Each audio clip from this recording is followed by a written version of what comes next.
Hey les bambins, j'espère que vous allez bien, en tout cas moi ça va nickel. On se retrouve aujourd'hui pour une nouvelle vidéo sur l'Europa League, les barrages retour des huitièmes de finale, avec donc 8 rencontres à analyser.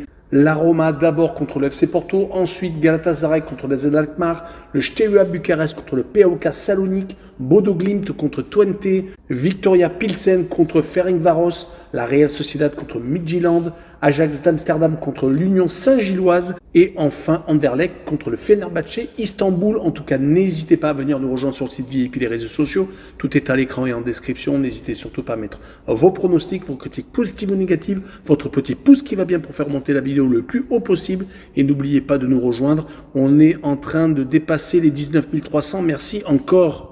Et on attaque avec l'AS Roma, donc contre le FC Porto, le 9e de Serie A, contre le 3e de Primera Liga du côté de la Roma. Une victoire à Parme ce week-end qui fait suite à un match nul contre le FC Porto lors de la manche aller et une victoire à Venise. Donc ils sont plutôt sur une bonne série, 3 matchs consécutifs sans défaite. Mais malheureusement ce n'est pas suffisant pour une équipe qui a de l'ambition, qui n'est que 9e dans son championnat national. On remarquera tout de même que c'est une équipe qui est très à l'aise à la maison sur les 8 dernières réceptions, toutes compétitions confondues. Ils se sont tout de même imposés 7 fois et n'ont fait qu'un seul match nul, mais c'était contre le Napoli, leader du championnat italien. Du côté du FC Porto, c'est la crise car ils sont à 6 points du leader. Ils ne gagnent quasiment pas ces derniers temps. 2 fois sur les 10 derniers matchs, toutes compétitions confondues, c'est beaucoup trop peu.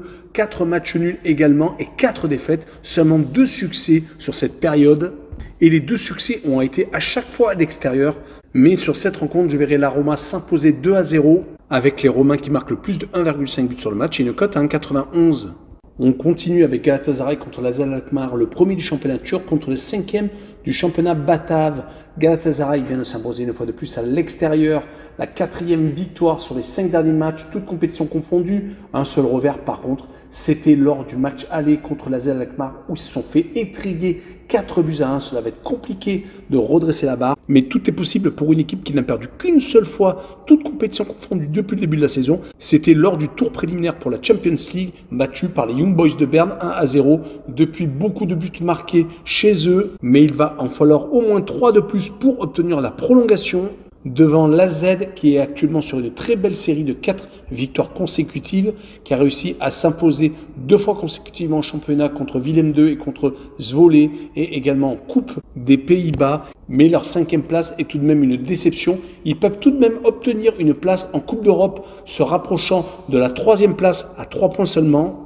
En tout cas, depuis 6 rencontres à l'extérieur, ils n'ont perdu qu'une seule fois. C'était à Ferencváros, 4-3. Mon pronostic sur une victoire 3-1 du club turc avec le plus de 3 buts sur le match et une cote à 1,67. Mais pour ceux qui écoutent la vidéo, je verrai le plus de 2 buts sur la rencontre de Galatasaray avec une cote à 1,82. On enchaîne avec le Steaua Bucarest contre le PAOK Salonique, le premier du championnat roumain contre le 4e du championnat grec. Le Steaua a réalisé l'exploit s'imposant au PAOK Salonique, mais il l'avait déjà fait en saison régulière.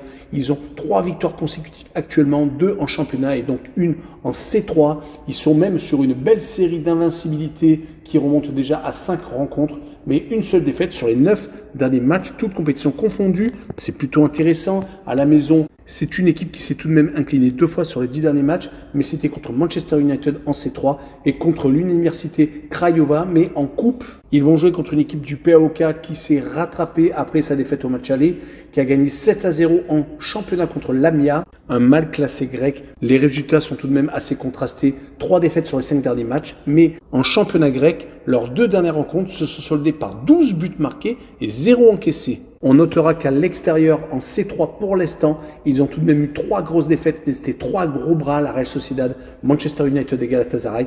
Et ils ne se sont imposés qu'une seule fois, mais c'était en Lettonie contre Riga FS. Sur cette rencontre, je verrai une victoire du Steaua 2-0 et je verrai la double chance 1N avec une cote à 1,56. Et pour ceux qui écoutent l'audio, je verrai le draw no bet et le pari remboursé ces matchs nuls avec une cote à 2.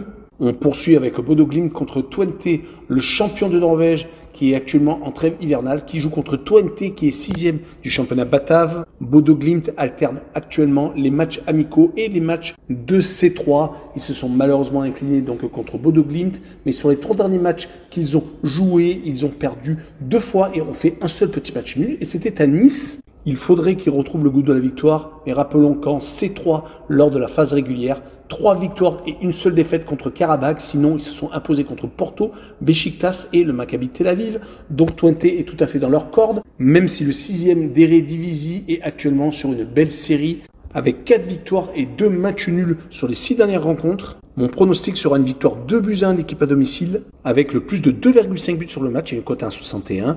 Et pour ceux qui écoutent l'audio, le combiné double chance 1N et plus de 2,5 buts sur le match et une cote à 2,19. Le match suivant est le Viktoria Pilsen contre Ferencváros, le 2e du championnat tchèque contre le 2e du championnat hongrois. À l'aller, Ferencváros s'est imposé 1-0, mais ces deux équipes qui doutent actuellement, car 2 victoires seulement sur les 5 derniers matchs pour le Viktoria Pilsen. À chaque fois, c'était des victoires en championnat, mais ils se sont tout de même inclinés à 3 reprises, à chaque fois à l'extérieur. Mais là, ils vont recevoir, et sur les 10 dernières réceptions, ils ont tout de même gagné à 8 reprises, ont fait un seul petit match nul et ne se sont inclinés qu'une seule fois. Mais c'était contre Manchester United et 2-1 seulement. Du côté de Ferencváros, une seule victoire sur les 5 derniers matchs. C'était en Coupe d'Europe par contre, donc au match aller. Sinon, en championnat, ils font du surplace. Ils viennent d'ailleurs de perdre la tête du championnat car les 2 défaites consécutives contre Puskás, justement le leader, et contre Pax, le 3e, ont été rédhibitoires. Maintenant, ils ont 5 points de retard sur le premier. Sur cette rencontre, je verrai le Viktoria Pilsen s'imposer 1-0.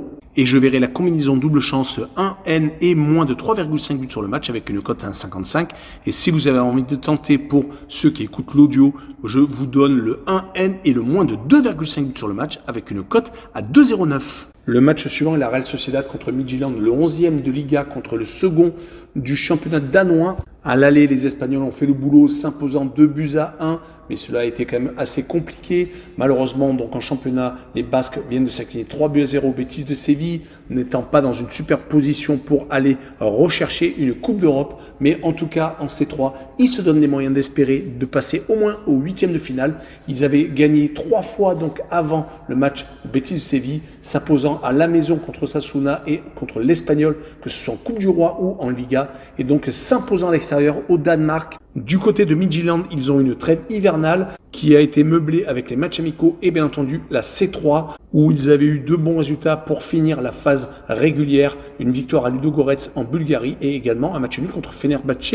Ils se retrouvent malheureusement donc en ballottage défavorable après ce revers chez eux, mais ils viennent de rattaquer le championnat sur une victoire et ils se retrouvent toujours second à égalité avec le FC Copenhague qu'ils rencontreront le week-end prochain. Donc un duel au sommet dans 5 jours, 2 rencontres très importantes rapprochées. Mon pronostic sera une victoire 2-0 du club basque et je verrai bien le 1,5 but pour l'équipe à domicile avec une cote à 1,67. Et pour finir, pour ceux qui écoutent l'audio, avec le handicap -1 pour le club basque, il y aura une cote à 1,82. L'avant-dernière rencontre sera l'Ajax d'Amsterdam contre l'Union Saint-Gilloise. Très grosse opération des Bataves, 2-0 au match aller dans une confrontation entre le premier du championnat néerlandais et également le 3e de la Jupiler League. L'Ajax est peut-être en train de redevenir champion des Pays-Bas après l'hégémonie du PSV Eindhoven et le titre du Feyenoord Rotterdam il y a peu de temps. En tout cas, le club qui a révélé Cruyff reste sur 5 victoires consécutives, toutes compétitions confondues, 3 matchs consécutifs gagnés en Eredivisie contre le Feyenoord, le Fortuna Sittard et Héraclès ce week-end, mais surtout 2 victoires en Europa League contre Galatasaray et à l'Union Saint-Gilloise. Ils ont au moins à chaque fois marqué 2 buts. Ils vont rencontrer l'Union Saint-Gilloise qui avait peut-être la tête au match retour car ils viennent de perdre à la maison contre Malines. 3e défaite quand même, toute compétition confondue, on n'en avait plus l'habitude, mais 2 des revers étaient en Ligue Europa. Sur cette rencontre, je verrai une victoire de l'Ajax 2-1 et je verrai les 2 équipes qui marquent, mais également une deuxième cote pour ceux qui écoutent la vidéo de 1,76 pour le plus de 1,5 but pour l'Ajax d'Amsterdam. Et on finira avec Anderlecht contre Fenerbahçe, le 4e de Jupiler League, contre le 2e championnat turc. Lors de la manche aller, il n'y a pas eu photo. Fenerbahçe s'est imposé 3-0 assez largement. Il reste en plus les Turcs sur beaucoup de victoires consécutives, ce qui leur permet d'espérer atteindre certains objectifs. En tout cas, ils restent sur 14 matchs consécutifs sans défaite. Et leur invincibilité à l'extérieur court depuis 6 rencontres. Ce n'est pas la même chose du côté d'Anderlecht, qui a certes gagné ses 2 derniers matchs de championnat, mais qui a tout de même perdu 4 fois sur les 10 derniers matchs disputés. On rappellera qu'ils ont tout de même perdu 3 fois lors des 7 dernières réceptions. contre Dender, une équipe mal classée du championnat belge, contre le club de Bruges qui participe actuellement à la Champions League et également contre Hoffenheim. C'était lors de la dernière journée de phase régulière de la C3. Sur cette rencontre, je verrai un match nul, un but partout avec la double chance N2 et une cote à 1,48. Et pour ceux qui écoutent l'audio, je verrai donc le Away No Bet et le match nul rembourser ses victoires de Fenerbahçe à l'extérieur avec une cote à 2,16. Voilà, on en a fini avec cette vidéo. N'hésitez pas à venir nous rejoindre. Ciao les bang bang!